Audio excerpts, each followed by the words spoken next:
میں نے حضور صلی اللہ علیہ وسلم کی نعت شریف تقریباً دنیا کی ہر زبان میں لکھی ہوئی، یہاں تک کہ ہندوؤں نے لکھی، ہندو نے حضور کی نعت لکھی ہے۔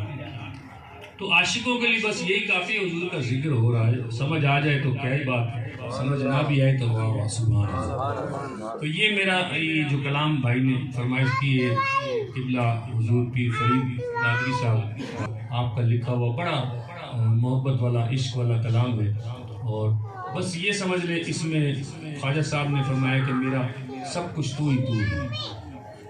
یہاں ایک لفظ زیادہ آئے گا میڈا، میڈا مانے میرا، بس یہ ذہن میں رکھ لیں، آگے انشاءاللہ آپ کو خود ہی سمجھ آئے گا۔ مل کر محبت سے ایک بار کہتے ہیں سبحان اللہ سبحان اللہ۔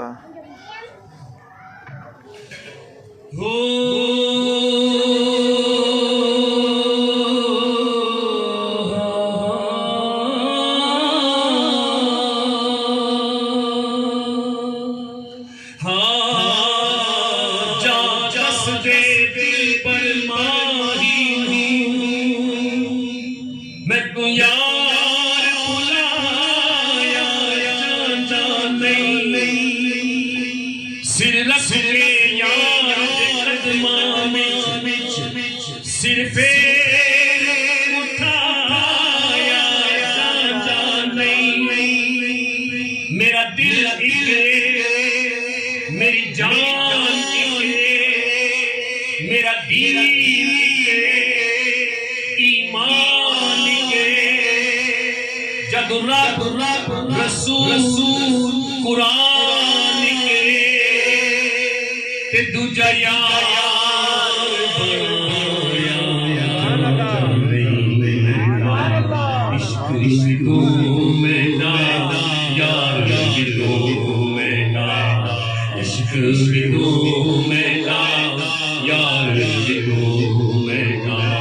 عشق بھی تو میں نا یار بھی تو میں دین بھی تو ایمان بھی تو میں نا جسم بھی تو میں نا روح بھی تو میں نا قلب بھی تو زند جان بھی تو میں نا کعبہ کی پہلا مسجد منبر مصحف دے قرآن بھی تو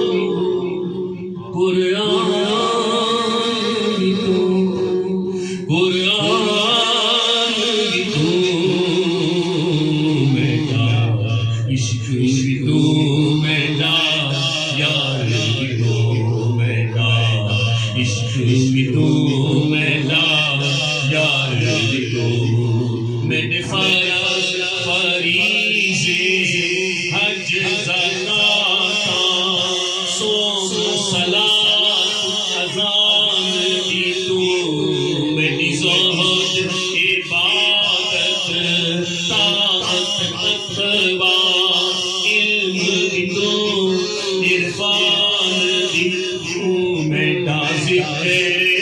تو میرا فکر بھی تو میرا ذکر بھی تو میرا فکر بھی تو میرا ذوق بھی تو وجدان بھی تو میرا ساول مٹھڑا شان سلوڑا من موہن جانان بھی تو جانان بھی تو جانان بھی تو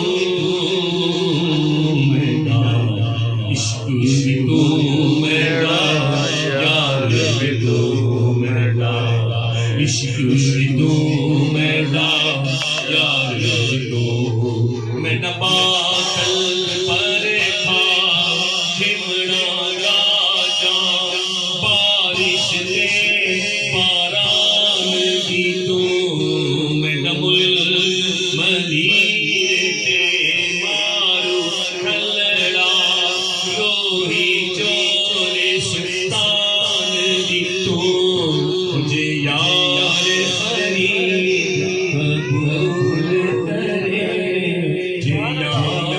فرید میرا سونا فرید میرا میٹھا فرید میرا ڈولا فرید میرا مرشد فرید جے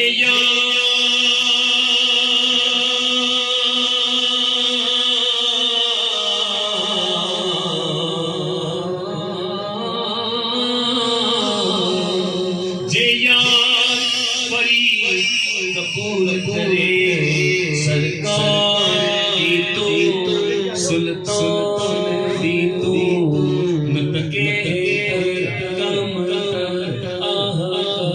ادنا لا شاعرہ امکان بھی تو میرا عشق بھی تو میرا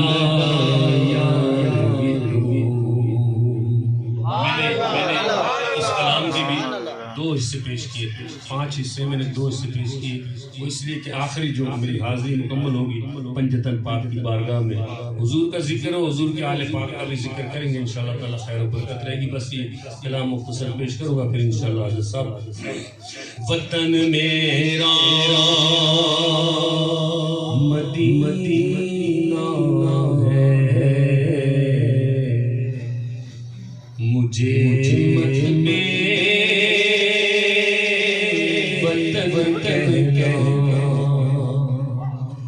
وطن میرا مدینہ ہے مجھے مت بے وطن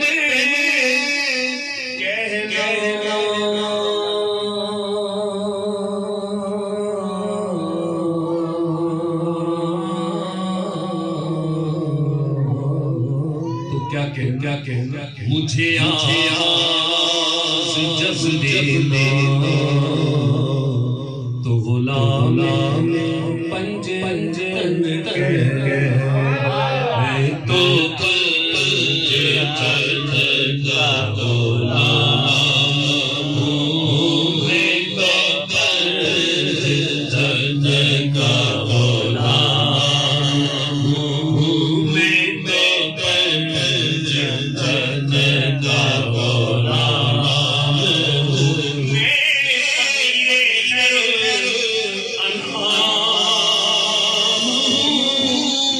میں غلام ابن غلام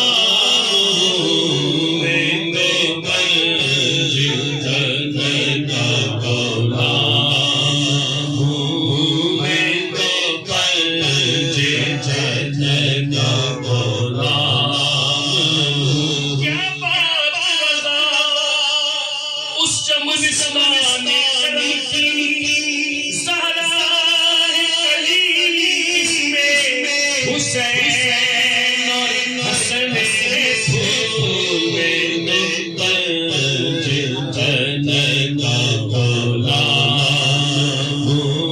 میں تو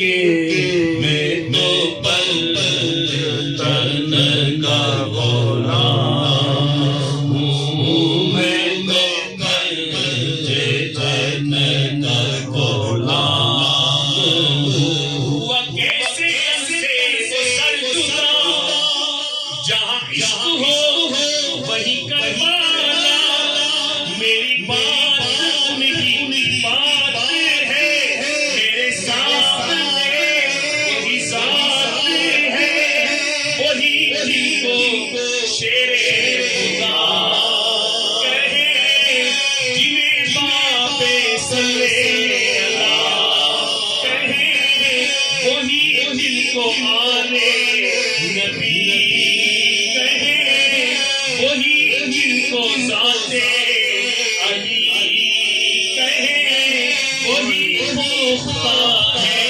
میں تو خادم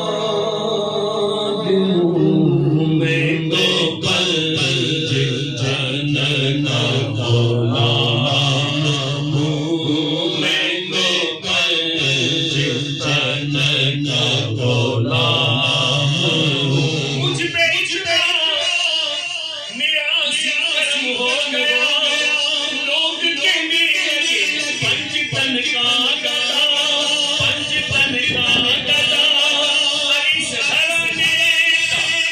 اس گھرانے کا جب سے میں نوکر ہوا، سب سے اچھی میری نوکری ہو گئی، میں تو پنج تن کا غلام ہوں، میں تو پنج تن کا غلام ہوں، میں تو پنج تن کا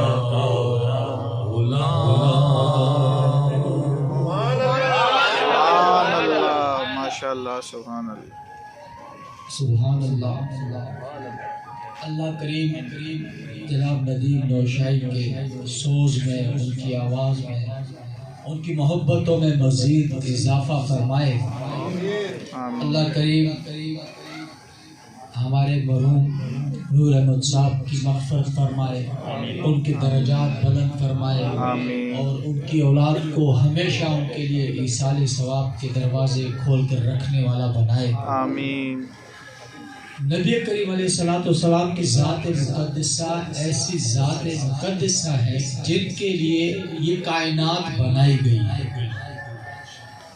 صحیح بخاری کی طویل حدیث جو آثار قیامت سے متعلق ہے، اس کے آخری حصے میں جا کر آتا ہے کہ ایک شخص جب اپنے نامہ اعمال میں ناکام ہو گیا اور فرشتے اسے گھسیٹتے ہوئے جہنم کی طرف لے کے جا رہے تھے، تو آدم علیہ السلام جنہیں اللہ پاک نے اونچی جگہ پر کھڑا کیا ہوا تھا، وہاں سے زور آواز دیتے یا محمدہ صلی اللہ علیہ وسلم، آپ کے امتی کو فرشتے جہنم کی طرف لے کر جا رہے ہیں۔ تو نبی کریم علیہ السلام اپنی تہبند مبارک پکڑیں گے اور تیز سے دوڑتے ہوئے اس طرف جائیں گے اور کہیں گے اے اللہ کے فرشتوں رک جاؤ، اسے کہاں لے کر جا رہے ہو؟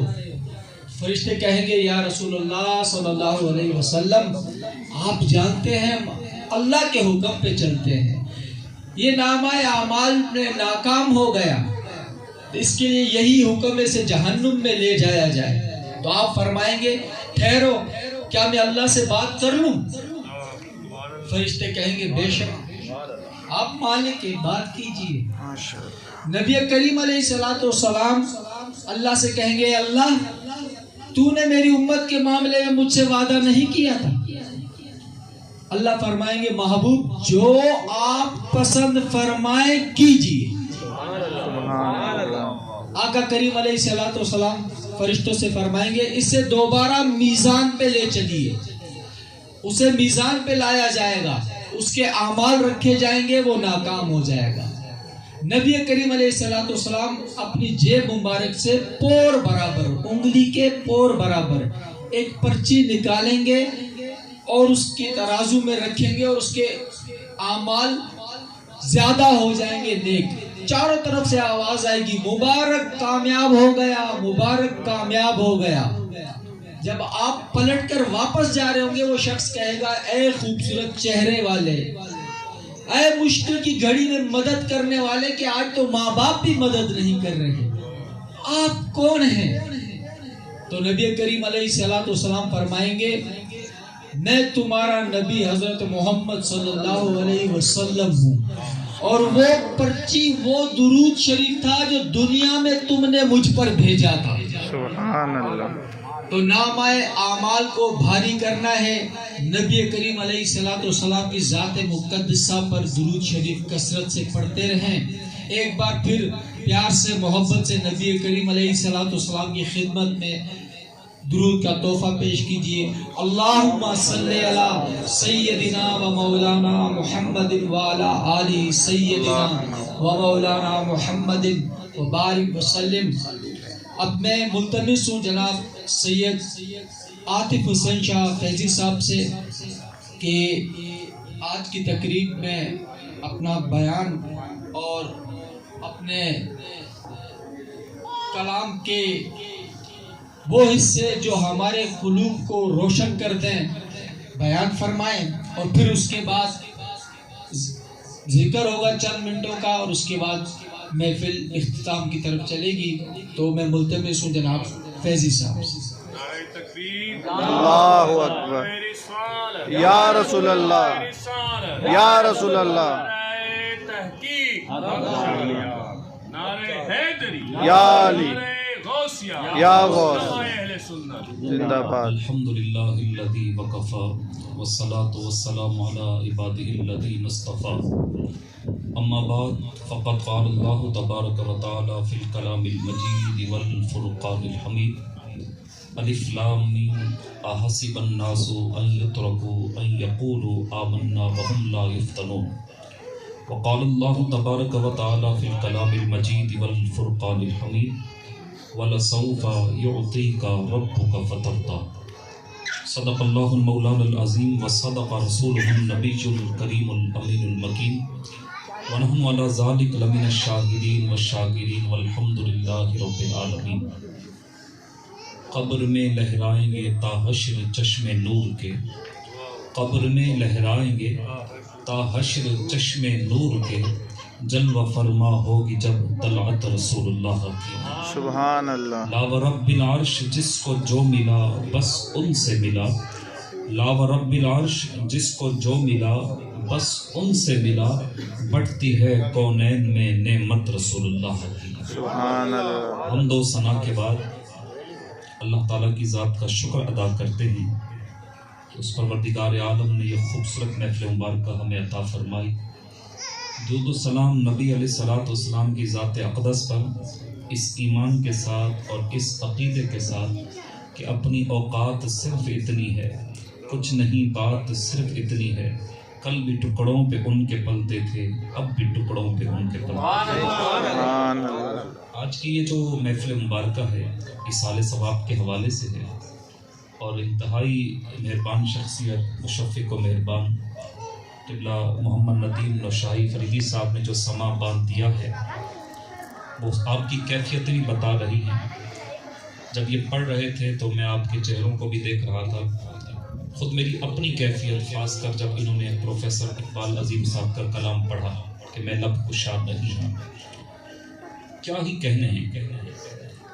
ذرا قرآن سے تو پوچھیں، اے قرآن تو بتا، ہم اپنے جانے والوں کے لیے ایصال ثواب کے جو رنگ لگاتے ہیں، ان کے لیے جو ہم تحفے بھیجتے ہیں، اور ان تحفوں سے پہلے جو ہم اللہ کے محبوب سے جو عشق کی صدا لگاتے ہیں، اس کا انداز کیا ہونا چاہیے؟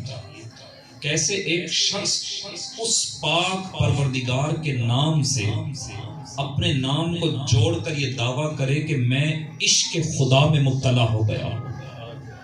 کہا گیا نا کہ مجھے عشق ہے تو خدا سے ہے، مجھے عشق ہے تو رسول سے ہے، مجھے عشق ہے تو علی سے ہے، تمام صحابہ سے عشق ہے، لیکن چونکہ سب سے پہلے اللہ کی توحید ہے، توحید کے بعد رسالت ہے، تو اس توحید اور رسالت کا عشق ہو تو کیسا ہو، اور عشق کی جو لوریاں ہوں وہ کس انداز کے ساتھ ایک عاشق کے نام کے ساتھ جچ جاتی ہیں، اور معاشرہ ان روشنیوں ان کیفیتوں کو دیکھنا شروع کر دیتا ہے۔ اللہ کا عشق کیا ہے؟ عیسیٰ علیہ السلام کا ایک مقام سے گزر ہوا، ایک نوجوان ان کے پاس آیا اور کہا عیسیٰ آپ اللہ کے پیغمبر ہیں، میں آپ سے ایک درخواست کرتا ہوں کہ میں یہ چاہتا ہوں کہ اللہ اپنی محبت کا ایک قطرہ مجھے عطا فرما دے، اللہ اپنی محبت کا ایک قطرہ مجھے عطا فرما دے۔ عیسیٰ علیہ السلام نے فرمایا کیا تجھ میں اتنی طاقت ہے کہ اس کی محبت کا ایک قطرہ تو برداشت کر سکے؟ تجھ میں اتنی طاقت ہمت نہیں ہے؟ اس نوجوان نے کہا اے عیسیٰ پھر یوں کیجئے کہ ایک قطرہ نہ صحیح، اللہ اپنی محبت کا ایک ذرہ مجھے عطا فرما دے، ایک ذرہ مجھے عطا فرما دے۔ عیسیٰ علیہ السلام نے اس شخص کے لیے دعا کی۔ کئی عرصے کے بعد پھر جب وہاں سے گزر ہوا، لوگوں سے پوچھا وہ نوجوان کہاں ہے؟ کہا کس کی بات کرتے ہیں؟ وہ جس کو لوگ مجنون کہتے ہیں؟ آپ کس نوجوان کی بات کر رہے ہیں؟ وہ جو ہر لمحہ آسمان کی طرف تکتا رہتا ہے، اس کو دنیا سے کوئی مطلب نہیں ہے، آپ اس کی بات کر رہے ہیں؟ کہا ہاں میں اس کی بات کر رہا ہوں۔ لوگوں نے کہا جائیے کہیں آسمان کو تک رہا ہوگا۔ خدا کا عشق اور اس کا ایک ذرہ جب کسی کو میسر آ جاتا ہے، دنیا کا عاشق یہ کہتا ہے کہ اس انداز میں عشق خدا اور عشق رسول میں زندگی بسر کرنے والا جب اپنی لحد میں جاتا ہے تو دنیا کا عاشق کہتے ہیں اسی کے لیے لکھا گیا، اسی پہ یہ جشتا ہے کہ قبر میں لہرائیں گے تا حشر چشم نور کے، جلوہ فرما ہوگی جب طلعت رسول اللہ کی۔ عیسیٰ علیہ السلام اس نوجوان کے قریب گئے اور اس سے کہا السلام علیکم۔ اس نے کوئی جواب نہ دیا۔ عیسیٰ علیہ السلام نے کہا مجھے پہچانتے ہو؟ وہ اس نوجوان نے مڑ کر بھی نہ دیکھا۔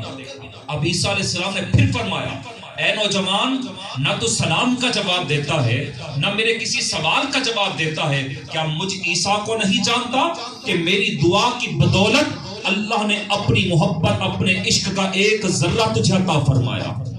پھر بھی اس نے کوئی جواب نہ دیا۔ عیسیٰ علیہ السلام نے اللہ کی بارگاہ میں عرضی پیش کی مالک یہ ماجرا کیا ہے؟ کہ بس دیکھے جا رہا ہے، تکے جا رہا ہے، تکے جا رہا ہے۔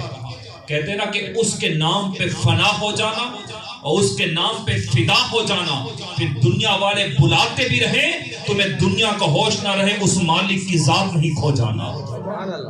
اب عیسیٰ علیہ السلام جب اللہ کے حضور یہ عرضی پیش کی مالک یہ ماجرا کیا ہے، تو جواب آیا اے عیسیٰ تم تو سلام کی بات کرتے ہو، تم سوال کی بات کرتے ہو، تم کسی شے کی بات کرتے ہو۔ اے عیسیٰ میرے عشق کا ایک ذرہ اس کی ذات میں ایسا سما گیا ہے، سلام تو سننا دور کی بات، اگر آرے سے اس کو چیر دیا جائے یہ کٹنا تو برداشت کر لے گا مگر تکلیف کا احساس اس کو نہ ہوگا۔ میرے عشق کے ایک ذرے کی اس کیفیت میں یہ مبتلا ہو چکا ہے۔ اللہ اکبر کبیرہ، یہی تو رب کا قرآن کہتا ہے۔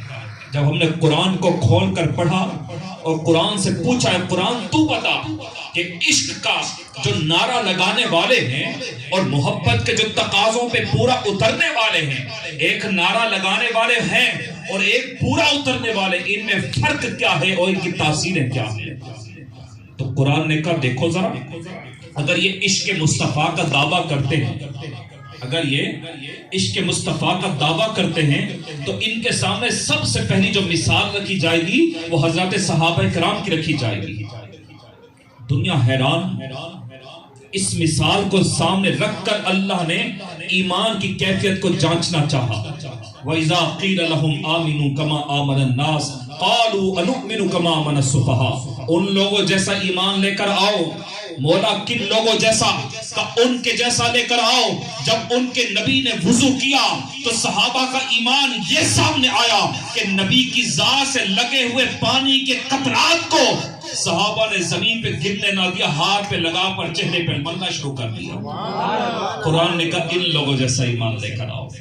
ایک ذات ہے، نام ہے حضرت ابو عبیدہ بن جراح، سر قلم کسی کا کیا ہے، بالوں سے پکڑا ہوا ہے، حضور کی بارگاہ میں لے کر آ رہے ہیں. کسی نے کہا ابو عبیدہ یہ کیا کر کے آئے ہو، کس کو قتل کر کے آئے ہو؟ کہلاتا تو تمہارا باپ تھا. کہا نانا اگر باپ ہوتا تو میرے نبی کی تعریف کرتا، نبی کا دشمن تھا، میری تلوار نے فیصلہ کر دیا، رب کو ادا پسند آ گئی. کہا ان لوگوں جیسا ایمان لے کر آؤ، ان لوگوں جیسی محبت لے کر آؤ. یہ صحابہ تو وہ صحابہ، مدینہ کی سرزمین ہے، ایک ماں ہے، ایک جوان بیٹا ہے. ماں کہتی ہے بیٹا آج دربار مصطفیٰ میں نہیں جاؤ گے، آج ان کے پیچھے نماز نہیں پڑھو گے. اللہ ہماری ماؤں کو بھی یہی ادائیں بچوں کے ساتھ نبھانے کی توفیق عطا فرمائے. زور سے بولیے آمین. آمین کا مطلب ہوتا ہے یا اللہ اس دعا کو قبول و منظور فرما. اس ماں نے کہا بیٹا آج حضور کی بارگاہ میں نہیں جاؤ گے؟ اماں جاتا ہوں. اچھا کہا جب وہاں جاؤ نا، نبی پاک صلی اللہ علیہ وسلم کی بارگاہ میں جب جاؤ نماز ادا کر لو، جب حضور سے ملاقات ہو تو حضور سے کہنا یا رسول اللہ میری ماں کی مغفرت کی دعا تو فرما دیجیے، میری ماں کی مغفرت کی دعا فرما دیجیے. کتنی وہ صالح اولادیں ہوں گی، کتنی وہ اعلیٰ لوگ ہوں گے جنہوں نے اپنی اولادوں کی تربیت ایسی کی کہ آج ان کے جانے کے بعد ان کی لحد پہ کھڑے ہو کے ان کے نام کے درود کے تحفے مصطفیٰ جان رحمت کو پیش کر رہے ہوں گے. تو آج ماں یہ کہتی ہے بیٹا حضور سے میری مغفرت کی دعا کروانا. یہ چلتے ہیں، نام حضرت حذیفہ رضی اللہ تعالیٰ، مغرب کی نماز ہے، حضور کا چہرہ انور سامنے، نماز حضور کی ابتدا میں پڑھی. جب نماز ہو گئی سامنے جا کر بات کرنے کی ہمت نہ ہوئی، یہاں تک کہ آقا بیٹھے رہے. وہ قریب لچبال آقا ایسے ہیں کہ اپنی نگاہ نبوت سے جان لیتے ہیں کہ آج جو آیا ہے وہ مانگ کیا رہا ہے. اس لیے ہمارا عقیدہ یہ ہے حضور کے در پر جانے والوں تم حضور سے جو مانگو حضور وہ عطا فرماتے ہیں، اور جو نہ مانگ سکو حضور تو وہ بھی عطا فرما دیتے ہیں. حضور دیکھ رہے ہیں. یہاں تک کہ عشاء کی نماز کا وقت ہو گیا، حضور نے نماز پڑھائی. اب حضور جب اپنے حجرے مبارکہ میں جانے کے لیے آگے چلے، اب حضرت حذیفہ دوڑتے ہوئے حضور کی بارگاہ میں پہنچ گئے. حضور نے جب دیکھا کہ حذیفہ آ گئے، جی لبیک یا رسول اللہ میں آ گیا. ابھی اور جملہ نہ کہا، یہاں تک کہ حضرت حذیفہ خاموش ہیں. مصطفیٰ جان رحمت نے اپنے ہاتھ اٹھا لیے، کہا صحابہ میں دعا کرتا ہوں تم بھی دعا کرنا اور اس دعا پہ آمین کہنا. حضرت حذیفہ سے صرف حضور نے اتنا کہا تھا، حذیفہ آ گئے، لبیک یا رسول اللہ میں آ گیا. اب حضور کے ید اللہ والے ہاتھ اٹھے. کائنات کے عاشقوں نے جان لیا کہ اپنا مدعا بتاؤ نہ بتاؤ آقا دل کے حال کو پہلے ہی جان دیتے ہیں. اللہ اکبر کبیرہ. اب حضور کے ہاتھ اٹھے، عرض کی یا ربنا یا حکم الحاکمین، اے مالک تیرا نبی تجھ سے دعا کرتا ہے، یہ جو میرا بیٹا میری بارگاہ میں آیا ہے نام اس کا حذیفہ ہے، تیرا نبی تجھ سے دعا کرتا ہے یا اللہ حذیفہ کی اور حذیفہ کی ماں کی مغفرت فرما دے. ابھی کہا نہیں تھا، کہا تو ماں نے تھا نا کہ حضور کی بارگاہ میں جانا تو میرے لیے مغفرت کی دعا کرنا. یہاں بتانے سے پہلے ہی کام ہو جاتا ہے. دنیا کا عاشق کہتا ہے تم کیا جانو میرے محبوب کے در کی عطا کیا ہے، یہ دربار محمد ہے یہاں ملتا ہے بن مانگے. ارے نادان یہاں دامن کو پھیلایا نہیں کرتے، سرکار کا در ہے در شاہا تو نہیں ہے. کاش کلام ندیم بھائی پڑھے اور ہم سنا مانگ لیا اور بھی کچھ مانگ اور بھی مانگنا. اب یہ دعا حضور نے حضرت حذیفہ کی ماں کے لیے بیان فرما دی. محبت، عشق، اور جب یہ معاملات عشق کے سامنے آتے ہیں تو رب کا قرآن کہتا ہے ان لوگوں جیسا ایمان لے کر آؤ، ان لوگوں جیسی محبت لے کر آؤ، ان لوگوں جیسا وقار لے کر آؤ. جب یہ آیت مبارکہ آئی وَلَسَوْفَ يُعْطِيكَ رَبُّكَ فَتَرْضَىٰ، صحابہ سے رہا نہ گیا. عرض کی یا رسول اللہ رب فرما رہے ہم آپ کو اتنا عطا فرمائیں گے، اتنا عطا فرمائیں گے کہ آپ اپنے رب کی تقسیم پہ راضی ہو جائیں گے. حضور اب سوال یہ آپ رب کی کتنی تقسیم پہ راضی ہوں گے؟ سوچ کی انتہا دیکھیں اور سوچ اور نظریہ دیکھیں ندیم بھائی کہ یا رسول اللہ آپ رب کی کتنی عطا پہ راضی ہو جائیں گے. اب آقا کریم صلی اللہ علیہ وسلم نے ارشاد فرمایا صحابہ سنو، جب تک میری امت کا آخری امتی داخل جنت نہیں ہو جاتا میں اس وقت تک اپنے رب سے رضا مانگتا رہوں گا. یعنی آخری امتی جائے گا میں رب کی تقسیم پہ راضی ہو جاؤں گا. یہ تو کریم کا کرم ہے. اس کریم نے ہم سے کیا مانگا؟ اس کریم نے جو قرآن آپ کو دیا، مجھے دیا، اس ایمان کی کیفیت کو سامنے رکھتے ہوئے جب ہم نے ایک مرتبہ نبی کے نام کا کلمہ پڑھ دیا تو نبی کا احسان یہ نظر نہیں آیا لاکھ گناہ کرنے کے بعد، لیکن جو ایک مرتبہ صدق کے دل کے ساتھ ہم نے کلمہ پڑھا تھا ہمارے گناہ ایک طرف پھر بھی رہے، اس کے باوجود ہم مسلمان اور ایمان والے پکارتے رہے، پھر بھی مسلمان. لیکن اب دیکھیے صرف کلمہ ہم نے پڑھا ہے، اس کلمے کے تقاضے کیا ہیں؟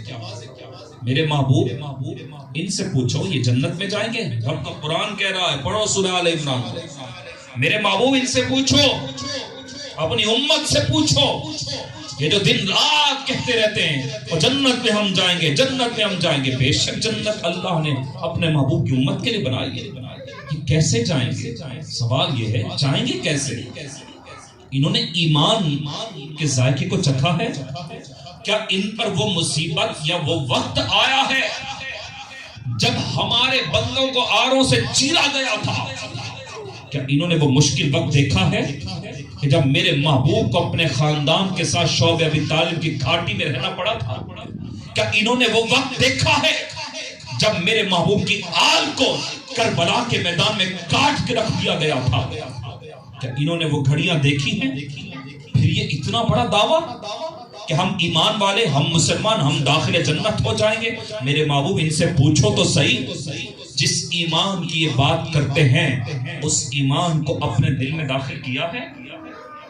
فقط ایمان زبان سے کہنے کا نام نہیں، ایمان کو دل میں بسانے کا نام ہے. قد افلح من تزکا وذکر اسم ربہ فصلی.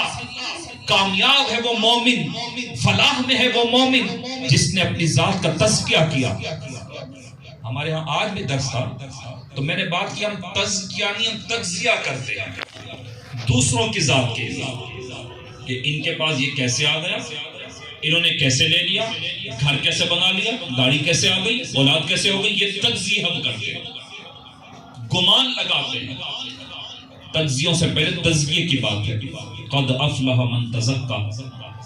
رات کی تاریکی میں کبھی گھر کی چھت پہ آ کے ندامت کے آنسو بہا کر کبھی میں نے آپ نے تزکیہ کرنے کی کوشش کی؟ یہ جو آج بے قراری ہے، دل اور چین کی کیفیتیں دور ہو گئی، دل دماغ الگ سمت میں چل رہے ہیں، یہ کیا ہے؟ کہ آج تک یہ جو پتھر زمین ہم نے اپنے دل پہ بنا لی ہے جو موم نہیں ہوتی، تزکیہ نہیں کرتے. وَذَكَرَ اسْمَ رَبِّهِ فَصَلَّى. پھر جو اپنے رب کا نام لیتے ہیں، اپنے رب کے لیے نماز پڑھتے ہیں، اپنے رب کو صبح و شام یاد کرتے ہیں. میرے محبوب ان سے پوچھو کیا ان کے ایمان کی صفات میں یہ صفات ہیں؟ ان کو تو خوف دنیا کا ہے، ان کو تو خوف اور خطرہ اپنی معیشت کی تباہی کا ہے، جبکہ ہم نے تو واضح فرما دیا کہ ہم ان کو آزمائیں گے. وَلَنَبْلُوَنَّكُمْ بِشَيْءٍ مِّنَ الْخَوْفِ. خوف دے کر، اولاد دے کر، اولاد لے کر، مال دے کر، مال لے کر. آج ہم کتنے پریشان ہیں، خاص طور پر پاکستان میں ہم رہنے والے.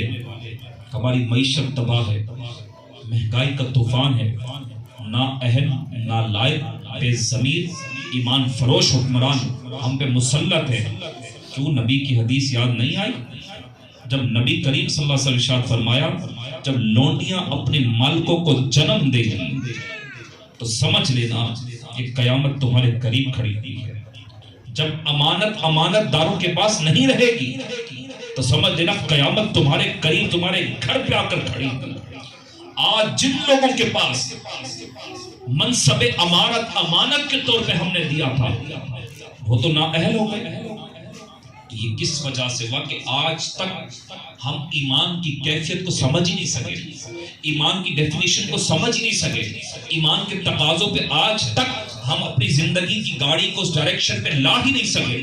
تو یہی وجہ ہے کہ آج یہ معاشرے کا نظام، بربادیاں سب ہمارے سامنے.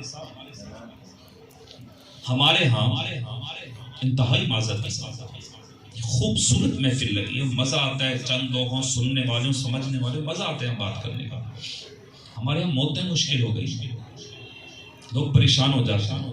میں مسجد میں تھا تو ایک دوست آئے، کہنے لگے وہ امام صاحب آپ سے تھوڑی سی مدد چاہیے. میں نے کہا بولیے کس چیز کی مدد؟ وہ ہمارے ہاں پچھلے سال بیٹے کا انتقال ہوا تھا، ابھی برسی کرنی ہے، ہمارے پاس پیسے نہیں ہیں. تو میں نے کہا برسی سے پیسے کا کیا تعلق؟ کہنے لگا وہ رشتہ دار آئیں گے، محلے والے آئیں گے، ٹینٹ لگوائیں گے، لنگر پکے گا، دیگیں بنے گی، ساؤنڈ ہوگا تو یہ ہوگا تو فلاں فلاں ایسا ایسا. میں نے کہا نہیں کرو، آپ کی پاس فرصت نہیں ہے، نہیں کرو، آپ کی پکڑ تھوڑی ہو جائے گی. آپ بیٹھ جائیں، پانی رکھ کے بیٹھ جائیں، گھر میں جو کھانا بنا ہے بس وہ رکھ کے بیٹھے، فاتحہ شریف پڑھے. کھانا نہیں ہے نہ رکھے، فاتحہ پڑھے، پڑھنا مقصود ہے. ہمارے ہاں وہی میں آپ سے عرض کر رہا ہوں نا، بڑے عجیب قسم کے رسم و رواج. کہیں ایسا نہ ہو کہ مجھ پہ فتویٰ لگ جائے 40 نہیں مانتے، ایسا نہیں. میں بھی سننے کے سامنے سے ڈر لگتا ہے ایسے. تو میں بات کر رہا ہوں کہ معاملات بگڑے ہوئے.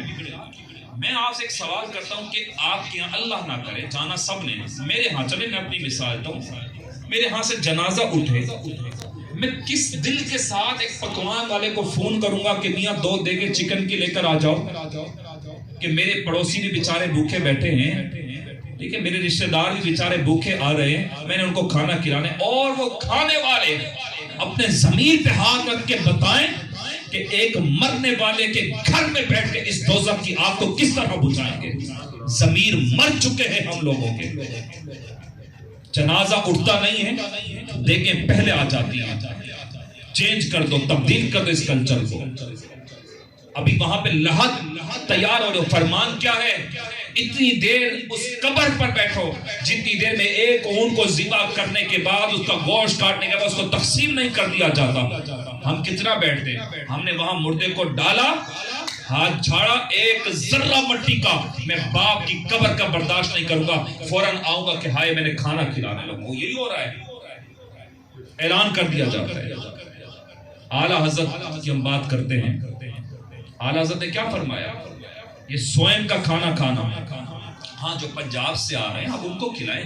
یہ بھی حق آپ کے پڑوسیوں کا ہے، یہ بھی حق آپ کے رشتہ داروں کا ہے. شریعت کیا ہے؟ شریعت کو مذاق نہ سمجھو. جس کے پاس مثال کے طور پہ 7 والے گھر میں فوت کی، وہ سامنے والا گھر وہاں بیٹھ کے کھانا کھا رہا، اپنا دل مردہ کر رہا ہے. یہ میں نہیں، میرے اعلیٰ حضرت فرما رہے ہیں.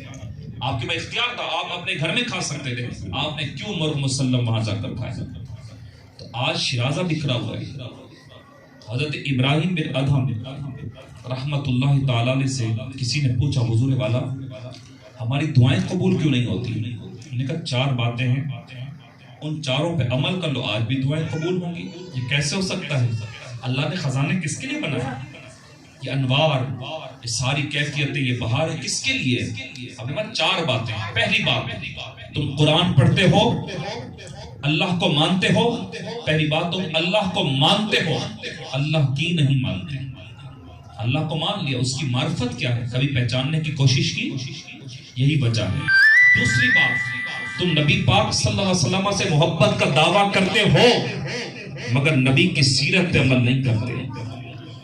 آج ہماری نوجوان نسلیں ہیں، کئی لوگوں سے میں سوال کر لیتا ہوں، یہ بچہ گواہ ہے، ابھی اعتکاف میں، اعتکاف بھی مذاق بنے گا ہماری مسجدوں میں، اجتماعی اعتکاف، پارٹیاں چلتی ہیں، پیزے رات کو آ رہے ہیں، آئس کریم آ رہی ہیں، ملنے والے بیچارے ایسے آ رہے ہیں جیسے میں نے کشمیر کو فتح کیا ہوا، خیموں میں بیٹھے ہیں، تماشے لگے ہوئے مسجدوں میں. یہ حقیقت ہے، مانے اس چیز کو. اجتماعی اعتکاف کی کیا ہے کیفیت ہوتی ہے آپ بھی دیکھیں، موج مستی ہلڑ بازیاں سب کچھ چل رہا ہوتا ہے وہاں پر. یہ اعتکاف نہیں، مذاق ہے. چند احباب بٹھاؤ، بزرگوں کو بٹھاؤ جو پڑھنے والے واقعی ہیں، وہاں لوگ ملنے کا آ رہے ہیں. ماں باپ اتنی بڑی ڈش ہے، بھائی اتنی بڑی ڈش لے کر آئے، کیا کرنا ہے؟ میں نے کہا امام صاحب وہ بچے کی افطاری لایا ہوں. میں نے کہا ماشاءاللہ کوئی بہت بڑا اس نے کارنامہ انجام دے دیا، اتنی افطاری تم لے کر آئے، عبادت کیا کرے گا وہ؟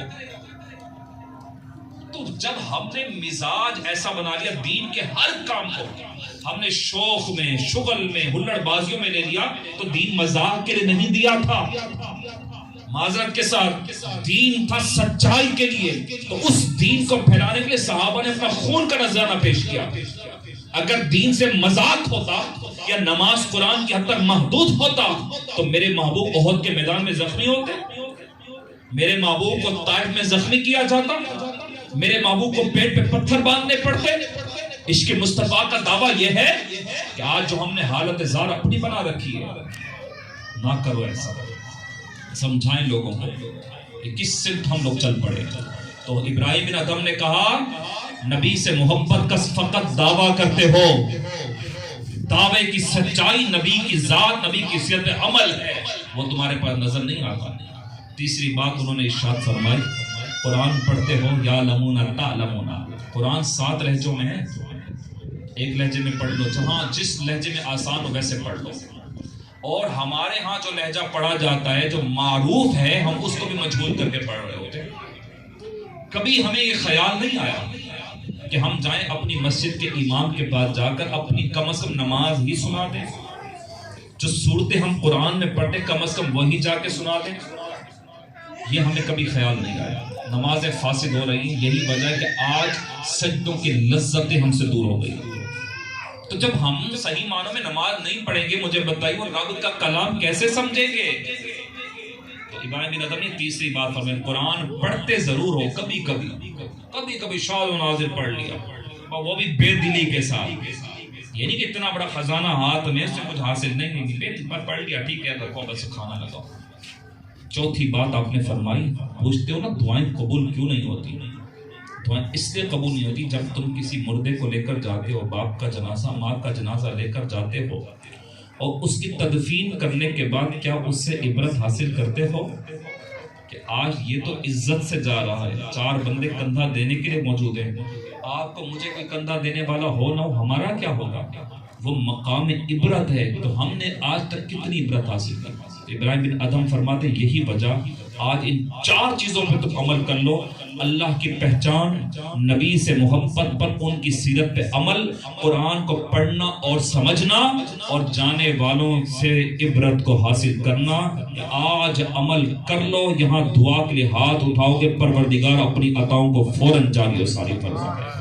سبحان اللہ۔ باتیں بہت ساری ہیں، انبار ہیں باتوں کی، لیکن مزہ تو یہ ہے چند جملے ہی ہمارے دل پر اگر اثر کر جائیں تو اسی میں برکت ہو جائے۔